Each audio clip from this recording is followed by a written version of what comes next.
തെക്ക് ഭാഗത്തുള്ള ഒരു മുസ്ലിയാരി, അയാൾ പ്രസംഗിക്കുന്ന പച്ചക്കള്ളം, റസൂലുള്ളാഹിയുടെ പേരിൽ കള്ളം, അബൂ ഹുറൈറ റളിയല്ലാഹു അൻഹുവിന്റെ പേരിൽ കള്ളം പറയുന്ന അത് നിങ്ങളൊന്ന് കേട്ടോ, ബാക്കി ഞാൻ പറഞ്ഞു തരാം.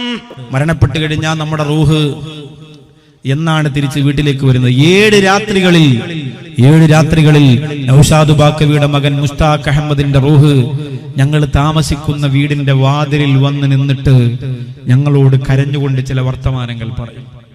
7 രാത്രികളിൽ നിങ്ങളുടെ മരണപ്പെട്ടു പോയ ഉമ്മ, നിങ്ങളുടെ ഉപ്പ, നിങ്ങളുടെ സഹോദരങ്ങൾ, നിങ്ങളുടെ കൂടപ്പിറപ്പുകൾ എല്ലാവരും അങ്ങനെ വരുമെന്നാണ് സ്വഹീഹായ ഹദീസാണ്. അബൂ ഹുറൈറ റളിയല്ലാഹു തആല റിപ്പോർട്ട് ചെയ്യുന്ന ഹദീസ്.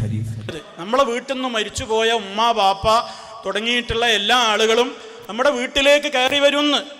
അവർ കൊല്ലത്തിൽ 6-7 ദിവസം വരുന്നുണ്ട് എന്ന് അള്ളാന്റെ റസൂല് പറഞ്ഞിട്ടുണ്ട്, സഹീഹായ ഹദീസാണെന്നൊക്കെയാണ് ഇയാൾ തട്ടിവിടുന്നത്. ഒന്ന് ആലോചിച്ചു നോക്കണം സഹോദരങ്ങളെ.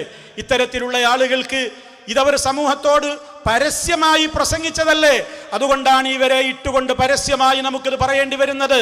അവർ സമൂഹത്തിൽ തിരുത്തണ്ടേ? മുത്ത് മുസ്തഫ പഠിപ്പിച്ച സഹീഹായ ഹദീസ് എവിടെ?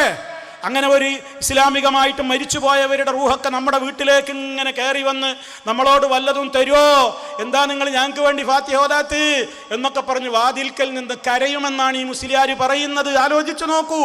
എന്നിട്ട് നമ്മൾ വല്ലതും കൊടുത്താൽ സന്തോഷത്തോടെ അവർ ഖബറിലേക്ക് ചിരിച്ചുകൊണ്ട് പോകും.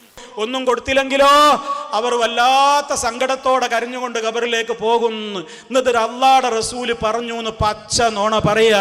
അതുകൊണ്ട് ഇത്തരത്തിലുള്ള ആളുകളും ഈ സമൂഹത്തെ ഏറ്റവും വലിയ അപകടങ്ങളിലേക്കാണ് കൊണ്ടുപോകുന്നത്.